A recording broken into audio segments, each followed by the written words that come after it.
Loans for Learning, Why Bother? Let's dive into this crucial topic, written by John Oliver from Last Week Tonight with John Oliver. Yes, the same guy who makes you laugh about the most serious issues. Alright folks, let's talk about something exciting. Or at least, something that should be exciting. Just kidding, it's student loans. Not exactly the most thrilling topic, but stick with me.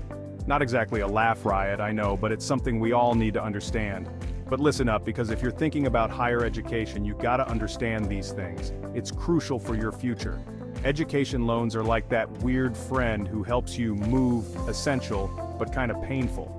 They're there when you need them, but they come with their own set of challenges. They give you money for tuition, books, even living expenses. Basically, they cover all the essentials you need to get through college. Why? Because college costs more than a solid gold laptop these days. Seriously, the price tags are astronomical.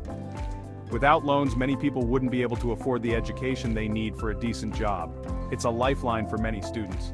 And trust me, nobody wants to be stuck explaining to their future selves why they're flipping burgers instead of, actually using their brain. You want to be in a job that makes use of your skills and education. So, loans can be a necessary evil. They're not perfect, but they're often the only way to get the education you need. But beware, they come with a catch. You gotta pay them back. With interest. Yeah, fun, right? It's like borrowing money from a friend who charges you for the favor. Don't worry, we'll break it all down. We'll go through the details, the pros and cons, and help you understand what you're getting into. Jumping through hoops. The application process. Applying for a loan is a bit like applying to college itself, except instead of writing essays about your greatest weaknesses, you're proving you have enough strengths to pay back a whole bunch of money. It's a journey filled with paperwork, deadlines, and a lot of patience. First, you gotta fill out the FAFSA, which stands for Free Application for Federal Student Aid. This form is your gateway to federal financial aid, and it's essential to get it right. It's not exactly fun, but it's free, so there's that. The FAFSA will ask for detailed information about your financial situation, so be prepared to dig up some documents. This form tells the government how much financial help you need. It's a crucial step because it determines your eligibility for grants, work study, and federal loans. Then, you pick your loan type. This decision can significantly impact your financial future, so take your time to understand the options. We'll get into the nitty-gritty later, but just know there are federal loans from the government and private loans from, everyone else. Federal loans often have more favorable terms, so they're usually the first choice. You'll need to gather some documents. Proof of identity, social security number, proof of enrollment, the usual suspects. Make sure everything is accurate and up to date to avoid any delays. Then, you submit your application and wait. The waiting game can be nerve-wracking, but it's part of the process, and maybe wait some more. Keep an eye on your email and any notifications from the financial aid office. Patience is key, but staying informed can help ease the anxiety. You're approved! Now what? Disbursement Explained. Congratulations, your loan application was accepted. You're basically swimming in metaphorical money now. Well, not quite. Once approved, the lender doesn't just hand you a suitcase full of cash, though that would be amazing. Instead, they send the money directly to your school. The school takes their cut for tuition and other fees, then gives you whatever's left. This is usually done in installments, like at the beginning of each semester. Now here's the thing.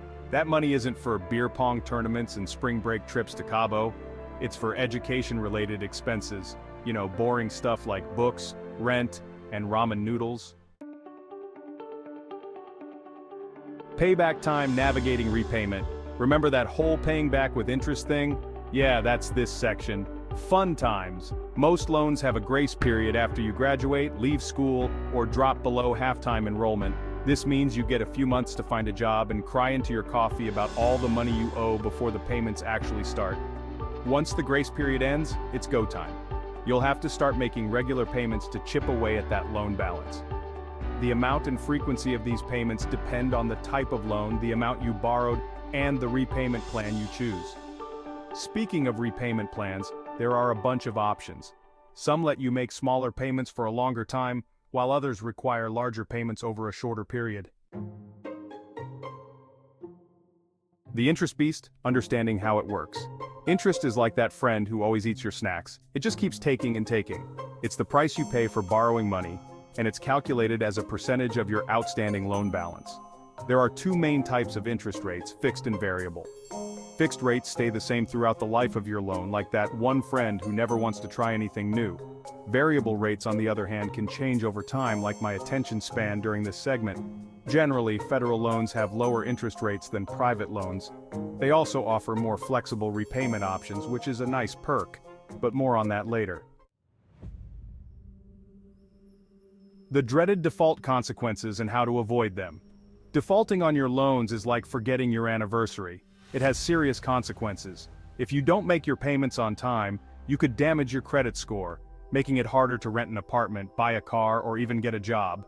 In some cases, your wages could be garnished, meaning your employer has to send a portion of your paycheck directly to your lender. And nobody wants their boss knowing about their financial woes. But don't worry, there are ways to avoid default. If you're struggling to make your payments, contact your loan servicer right away. They might be able to work out a more manageable payment plan or offer temporary forbearance. Uncle Sam versus the bank's federal versus private loans. It's a classic showdown in the world of student financing. Choosing between federal and private loans is like choosing between pizza and salad. Both have their own appeal and drawbacks. One is clearly better, pizza obviously, but it depends on your individual circumstances. Just like your choice of meal, your choice of loan should be based on what suits your needs best. Federal loans are funded by the government and typically have lower interest rates and more flexible repayment options. They are designed to make education accessible to everyone. They also offer income-driven repayment plans which adjust your monthly payments based on your income and family size. This can be a lifesaver for those just starting out in their careers. Private loans, on the other hand, are offered by banks, credit unions, and other private institutions. These loans can be a bit more complex. They usually have higher interest rates and less flexible repayment options. This can make them more expensive in the long run. So, why would anyone choose a private loan? It's a question worth pondering. Well, sometimes you need to borrow more than the federal loan limits allow. Federal loans have caps, and if your education costs exceed these, private loans can fill the gap. Or maybe you have bad credit and don't qualify for federal loans. Private lenders might be more willing to take a risk on you, albeit at a higher cost. Whatever the reason, it's important to weigh the pros and cons before signing on the dotted line. Consider your future financial stability and how each option aligns with your long-term goals. Do your research, consult with financial advisors, and make an informed decision. Your future self will thank you for it. Choosing wisely. Which loan is right for you? Choosing the right loan is like choosing the right pair of pants. It needs to fit your budget and your future goals. Federal loans are usually the best option for most students, thanks to their lower interest rates and flexible repayment options. But if you need to borrow more than the federal loan limits allow, or if you have bad credit, private loans might be your only option. Before you commit to any loan, shop around and compare interest rates, fees, and repayment terms from different lenders. And don't be afraid to ask questions. It's your future we're talking about here. Beyond the loan scholarships, grants, and hustling. Look, loans aren't the only way to pay for college. It's like finding out you can have both pizza and salad. Scholarships and grants are like free money for school. You don't have to pay them back, which is a major win. There are tons of scholarships out there for everything from academic achievement to being left-handed. You can also look for part-time jobs or freelance gigs to help cover some of the costs. Just make sure your side hustle doesn't interfere with your studies. Remember, every little bit helps. So be proactive and explore all your options. Debt dilemmas, managing your loans. So, you've graduated, entered the real world, and those loan payments are starting to roll in. Now what? First, make sure you understand the terms of your loan and your repayment options. Create a budget and track your spending to see where you can cut back and free up some extra cash. If you're struggling to make your payments, don't panic. Contact your loan servicer right away and explain your situation. They might be able to work out a more manageable payment plan or offer temporary forbearance. Remember, you're not alone in this. Millions of people are dealing with student loan debt. There are resources available to help you manage your loans and avoid default. The light at the end of the tunnel, life after loans. Yes, folks, there is life after student loans. It might seem like a distant dream right now, but trust me, it's possible to pay off your debt and achieve your financial goals. It takes discipline, hard work and maybe a little bit of ramen noodle budgeting, but the feeling of being debt-free, priceless. So, stay focused, stay motivated, and remember why you decided to pursue higher education in the first place.